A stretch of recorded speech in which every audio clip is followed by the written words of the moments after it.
कहानी की शुरुआत होती है एक विशाल साम्राज्य कालिंदर के हरे भरे जंगलों और चमचमाते पहाड़ों के बीच बसे एक भव्य महल से।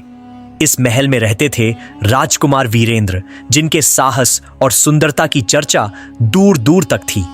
वीरेंद्र न केवल एक कुशल योद्धा थे, बल्कि उनका दिल भी उतना ही कोमल था। उनकी आंखों में सपने थे और उनके मन में एक ऐसी प्रेम कहानी की तलाश थी जो न कभी सुनी गई हो, न कभी देखी गई हो। लेकिन कालिंदर के बाहर जंगल के गहरे और रहस्यमयी हिस्से में एक दूसरी दुनिया थी, डोमिन की दुनिया। डोमिन एक प्राचीन और जादुई प्रजाति थी जो जंगल के सबसे गहरे हिस्सों में रहती थी। वे न तो पूरी तरह इंसान थे, न ही पूरी तरह जादुई प्राणी। उनकी त्वचा चांदनी की तरह चमकती थी और उनकी आंखें तारों की तरह टिमटिमाती थीं। डोमिन लोग जंगल के रखवाले थे और उनकी दुनिया इंसानों से अलग थी। उनकी एक अनकही शर्त थी, कोई इंसान उनकी सीमा में प्रवेश नहीं कर सकता था और कोई डोमिन इंसानी दुनिया में नहीं जा सकता था। इस डोमिन समुदाय की सरदार थीं रानी सायरा, जिनकी बेटी मायरा जंगल की सबसे खूबसूरत और जादुई आत्मा थी। मायरा की हंसी में पक्षियों का गीत था और उसके कदमों से फूल खिल उठते थे। लेकिन मायरा का दिल बेचैन था। वह जंगल की सीमाओं से परे की दुनिया देखना चाहती थी। उसे इंसानों की कहानियां, उनके गीत और उनकी दुनिया की चमक आकर्षित करती थी। लेकिन रानी सायरा ने उसे सख्त हिदायत दी थी, मायरा, इंसानों की दुनिया में सिर्फ धोखा और खतरा है। हमारी दुनिया को सुरक्षित रखने के लिए हमें उनसे दूर रहना होगा। एक दिन राजकुमार वीरेंद्र अपने शिकार के दौरान जंगल के उस हिस्से में भटक गए जो डोमिन की सीमा थी। उनका घोड़ा श्याम वर्ण एक रहस्यमयी नीले प्रकाश की ओर भागा और वीरेंद्र को एक झरने के पास ले गया। वहां झरने के किनारे मायरा बैठी थी, अपने बालों में जंगल के फूल सजाए और एक मधुर गीत गुनगुना रही थी। उसकी आवाज ऐसी थी कि हवा भी थम गई और पक्षी चुपचाप सुनने लगे। वीरेंद्र जैसे ही उसे देखा, उसका दिल धड़क उठा। वह समझ गया कि यह कोई साधारण लड़की नहीं थी। मायरा ने जब वीरेंद्र को देखा तो वह चौंक गई। उसने कभी किसी इंसान को इतने करीब से नहीं देखा था। उसकी आंखों में जिज्ञासा थी, लेकिन डर भी था। उसने तुरंत अपने जादुई लबादे को ओढ़ लिया, जो उसे अदृश्य कर देता था, और वह गायब हो गई। वीरेंद्र ने उसे गायब होते देखा, लेकिन उसकी आवाज और उसकी छवि उसके मन में बस गई। उसने ठान लिया कि वह इस रहस्यमयी लड़की को फिर से ढूंढेगा। दूसरी ओर मायरा अपने गांव लौटी, लेकिन उसका मन उसी अनजान राजकुमार के पास अटक गया था। उसकी आंखों में कुछ ऐसा था जो उसे बार बार याद आ रहा था। अगले दिन वीरेंद्र फिर उसी झरने के पास लौटा। इस बार उसने अपने साथ एक बांसुरी लाई थी। उसने एक मधुर धुन बजाई जो जंगल में गूंजने लगी। मायरा, जो पास ही थी, उस धुन को सुनकर फिर से झरने के पास आई। इस बार उसने अपने लबादे को नहीं पहना। वह धीरे से वीरेंद्र के सामने आई और बोली, तुम कौन हो और यहां क्या कर रहे हो?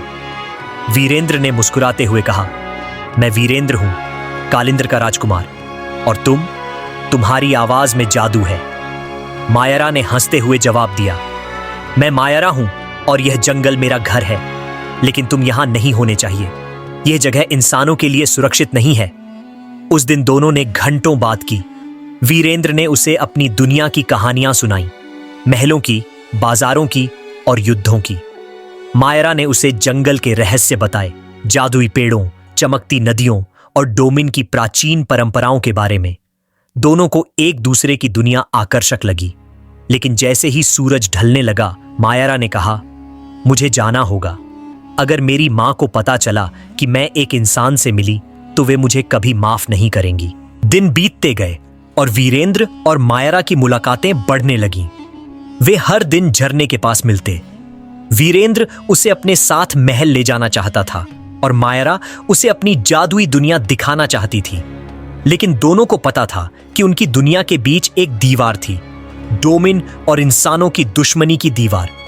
एक दिन जब वीरेंद्र ने मायरा का हाथ पकड़कर कहा, मायरा, मैं तुम्हारे बिना नहीं रह सकता, क्या तुम मेरे साथ कालिंदर चलोगी? मायरा की आंखें नम हो गईं। उसने कहा, वीरेंद्र, मेरी दुनिया तुम्हारी दुनिया से अलग है। अगर मैं तुम्हारे साथ गई तो मेरे लोग मुझे त्याग देंगे, और अगर तुम यहां रहे तो तुम्हारा साम्राज्य तुम्हें भूल जाएगा। लेकिन प्यार इतनी आसानी से हार नहीं मानता। वीरेंद्र ने ठान लिया कि वह मायरा के लिए डोमिन की रानी सायरा से बात करेगा। उसने मायरा से वादा किया कि वह उसकी दुनिया को समझेगा और उसे कभी नुकसान नहीं होने देगा। मायरा ने भी अपने दिल की बात मान ली और वीरेंद्र को अपने गांव ले जाने का फैसला किया। जब वीरेंद्र डोमिन के गांव में पहुंचा तो वहां का नजारा देखकर वह दंग रह गया। पेड़ों की शाखाएं नीले और हरे रंग की रोशनी से चमक रही थीं। हवा में छोटे छोटे तारे तैर रहे थे और हर तरफ जादू बिखरा हुआ था। लेकिन जैसे ही डोमिन के लोग उसे देखे, वे सतर्क हो गए। रानी सायरा ने वीरेंद्र को देखकर क्रोधित स्वर में पूछा, एक इंसान यहां कैसे? मायरा, क्या तुमने हमारी परंपराओं को तोड़ा? मायरा ने साहस के साथ कहा, मां, वीरेंद्र अलग है। वह हमारी दुनिया को समझना चाहता है। वह हमारा दुश्मन नहीं है। लेकिन सायरा का गुस्सा कम नहीं हुआ। उन्होंने वीरेंद्र को कैद करने का आदेश दिया। मायरा ने विरोध किया, लेकिन सायरा ने कहा, यह इंसान हमारी दुनिया को बर्बाद कर देगा। उसे यहां से जाना होगा या फिर उसे सजा मिलेगी। उसी रात जब वीरेंद्र को कैदखाने में रखा गया, मायरा ने चुपके से उसे छुड़ाने की योजना बनाई। लेकिन तभी जंगल में एक अजीब सी हलचल हुई। एक प्राचीन शत्रु, जिसे डोमिन लोग कालसर्प कहते थे, जंगल में जाग उठा था। कालसर्प एक विशालकाय सर्प था जिसका जहर जंगल को नष्ट कर सकता था। डोमिन के जादू ने उसे सदियों तक कैद रखा था, लेकिन अब वह आजाद था। मायरा ने वीरेंद्र को छुड़ाया और कहा, अगर तुम मेरे साथ कालसर्प को रोकने में मदद करोगे तो मेरे लोग तुम्हें स्वीकार करेंगे। वीरेंद्र ने बिना हिचकिचाए हामी भरी। दोनों ने मिलकर एक योजना बनाई। मायरा अपने जादू का इस्तेमाल करेगी और वीरेंद्र अपनी तलवारबाजी और रणनीति का। लेकिन कालसर्प इतना शक्तिशाली था कि दोनों को अपनी पूरी ताकत लगानी पड़ी। जंगल में अंधेरा छा चुका था और कालसर्प की भयानक सिसकारियां हवा में गूंज रही थीं। उसका विशाल शरीर पेड़ों को कुचलता हुआ आगे बढ़ रहा था और उसकी आंखें लाल आग की तरह चमक रही थीं। मायरा और वीरेंद्र ने एक दूसरे का हाथ थामा और जंगल के सबसे गहरे हिस्से की ओर बढ़े, जहां कालसर्प का गुप्त ठिकाना था। मायरा ने अपने जादुई लबादे से एक नीली रोशनी बनाई जो उनके रास्ते को रोशन कर रही थी। वीरेंद्र की तलवार चमक रही थी और उसका हौसला मायरा को और साहस दे रहा था। कालसर्प का ठिकाना एक प्राचीन गुफा थी जिसके चारों ओर काले पत्थरों की दीवारें थीं। गुफा के अंदर एक रहस्यमयी नीला क्रिस्टल था जिसे डोमिन लोग जंगल का हृदय कहते थे। यह क्रिस्टल जंगल के जादू का स्रोत था और कालसर्प इसे नष्ट करना चाहता था। मायरा ने वीरेंद्र को बताया, अगर कालसर्प इस क्रिस्टल को तोड़ देगा तो हमारा जंगल और हमारी पूरी प्रजाति खत्म हो जाएगी। हमें इसे हर हाल में बचाना होगा। वीरेंद्र ने मायरा की आंखों में देखा और कहा, मायरा, मैं तुम्हारे और तुम्हारी दुनिया के लिए अपनी जान भी दे दूंगा। मायरा का दिल पिघल गया, लेकिन समय कम था। उन्होंने गुफा में प्रवेश किया और वहां कालसर्प उनके सामने था। उसका शरीर इतना विशाल था कि गुफा की छत को छू रहा था। उसने अपनी जीभ फनफनाई और एक भयानक हमला किया। मायरा ने अपने जादू से एक ढाल बनाई जो कालसर्प के जहर को रोक रही थी। वीरेंद्र ने अपनी तलवार से सर्प के शरीर पर वार किए, लेकिन उसकी चमड़ी इतनी मोटी थी कि तलवार का कोई असर नहीं हो रहा था। मायरा ने चिल्लाकर कहा, वीरेंद्र, उसकी आंखें उसका कमजोर बिंदु हैं। वीरेंद्र ने एक छलांग लगाई और कालसर्प की आंखों की ओर तलवार चलाई। सर्प ने दर्द से चीख मारी, लेकिन उसने अपने विशाल पूंछ से वीरेंद्र को दूर फेंक दिया। वीरेंद्र एक पत्थर से टकराया और बेहोश हो गया। मायरा ने डर से चीखते हुए वीरेंद्र की ओर दौड़ी, लेकिन कालसर्प ने उसे अपने जहर भरे सांसों से घेर लिया। मायरा ने अपनी सारी शक्ति इकट्ठी की और एक प्राचीन डोमिन मंत्र का उच्चारण शुरू किया। यह मंत्र इतना शक्तिशाली था कि इसे गाने से उसकी जान को खतरा था, लेकिन मायरा को कोई और रास्ता नहीं दिख रहा था। जैसे ही उसने मंत्र पूरा किया, एक चमकदार नीली रोशनी गुफा में फैल गई। कालसर्प दर्द से तड़पने लगा और उसका शरीर धीरे धीरे पत्थर में बदलने लगा। लेकिन इस प्रक्रिया में मायरा की शक्ति भी खत्म हो रही थी। वह कमजोर होकर जमीन पर गिर पड़ी। उसी पल वीरेंद्र को होश आया। उसने मायरा को गिरते देखा और दौड़कर उसे अपनी बाहों में उठा लिया। मायरा, तुमने ये क्या किया? उसने दुखी स्वर में पूछा। मायरा ने कमजोर मुस्कान के साथ कहा, मैंने अपनी दुनिया को बचाया वीरेंद्र, और तुम्हें भी। लेकिन कहानी यहां खत्म नहीं हुई। जंगल का हृदय क्रिस्टल अचानक चमक उठा और उसकी रोशनी मायरा के शरीर में समा गई। मायरा की आंखें फिर से खुलीं और उसकी ताकत लौट आई।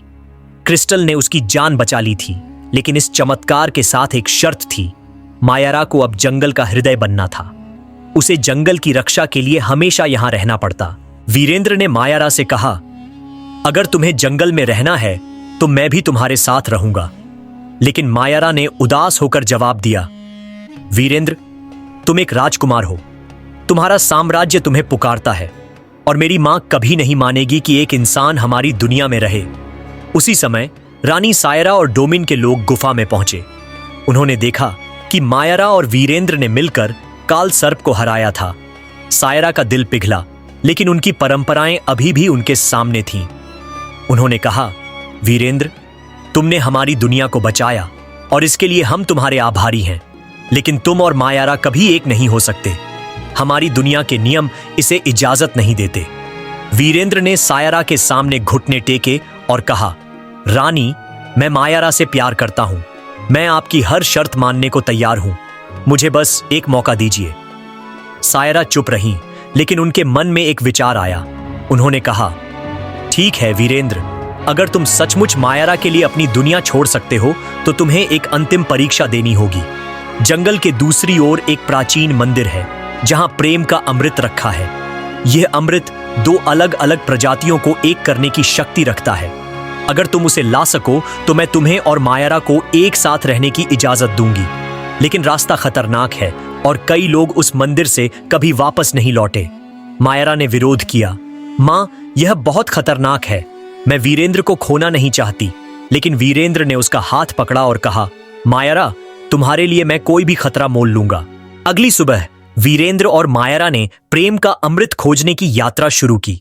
उनके सामने जंगल का सबसे खतरनाक हिस्सा था, जहां जहरीले पौधे, जादुई प्राणी और रहस्यमयी छायाएं थीं। मायरा ने अपने जादू से रास्ता बनाया और वीरेंद्र ने अपनी तलवार से रास्ते के खतरों का सामना किया। लेकिन जैसे ही वे मंदिर के करीब पहुंचे, एक नई चुनौती सामने आई।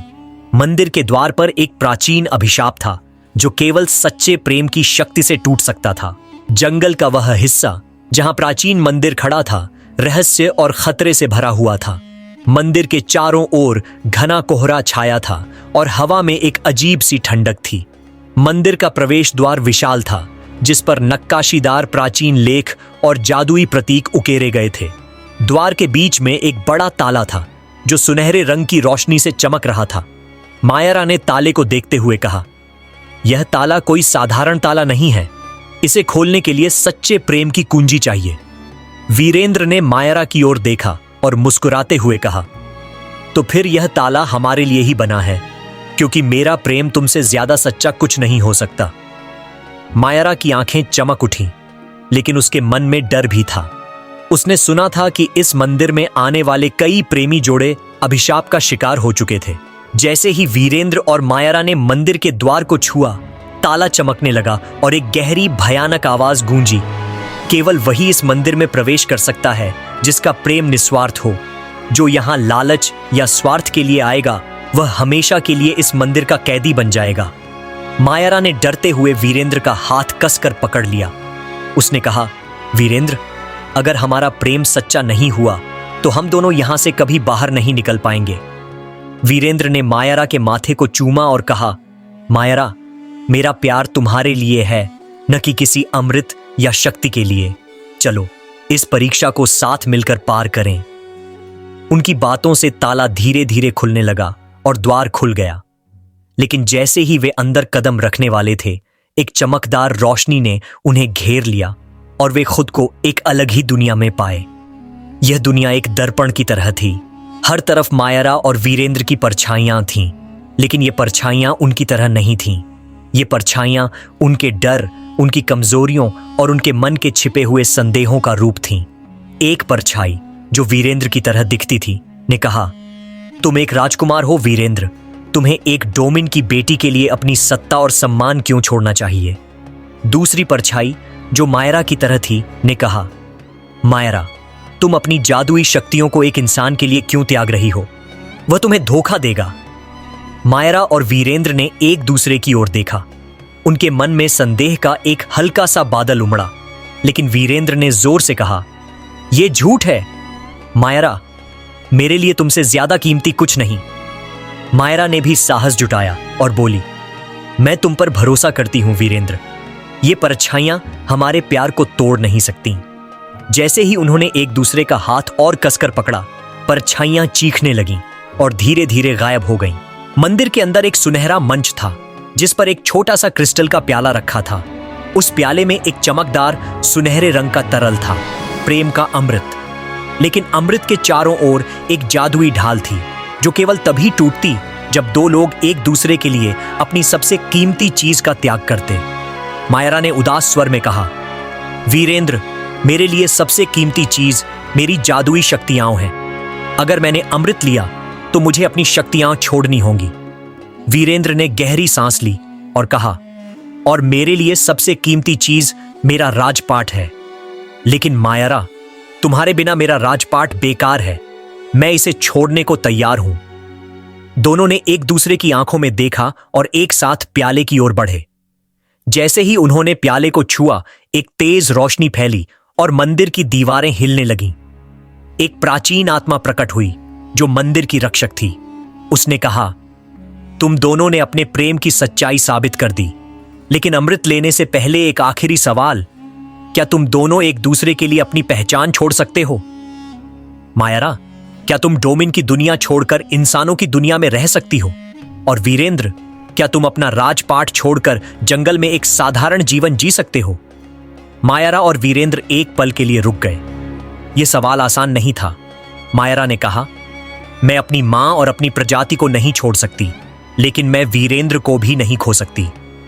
वीरेंद्र ने कहा, मैं अपने लोगों की जिम्मेदारी छोड़ना नहीं चाहता, लेकिन मायरा के बिना मेरा जीवन अधूरा है।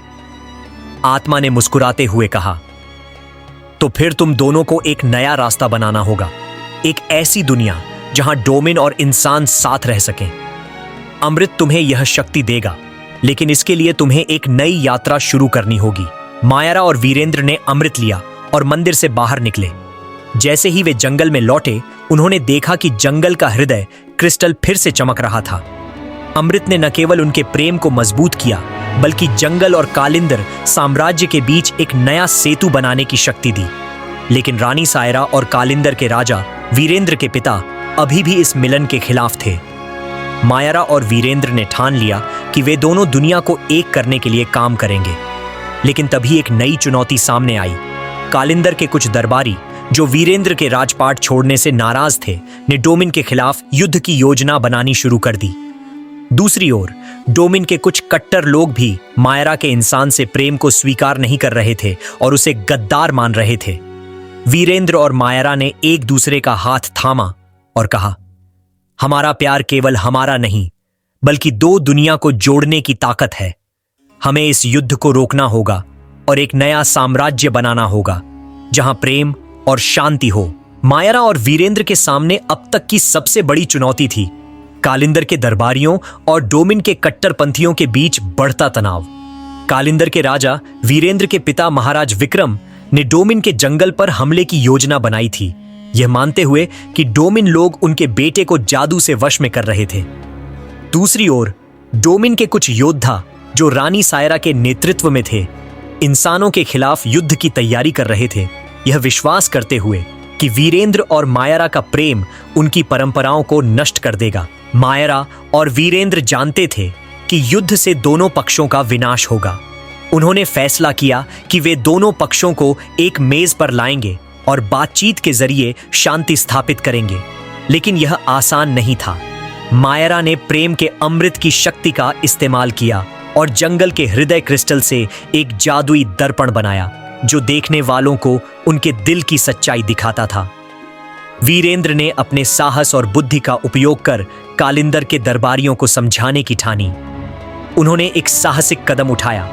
वे दोनों जंगल और कालिंदर की सीमा पर बने एक प्राचीन मैदान में गए, जहां उन्होंने दोनों पक्षों को एक सभा के लिए बुलाया। मायरा ने दर्पण को हवा में उठाया और उसकी रोशनी ने सभी को अपनी सच्चाई दिखाई। कालिंदर के सैनिकों ने देखा कि डोमिन लोग जंगल के रक्षक हैं, न कि शत्रु। डोमिन के योद्धाओं ने देखा कि इंसान भी उतने ही भावनात्मक और साहसी हैं जितने वे खुद हैं।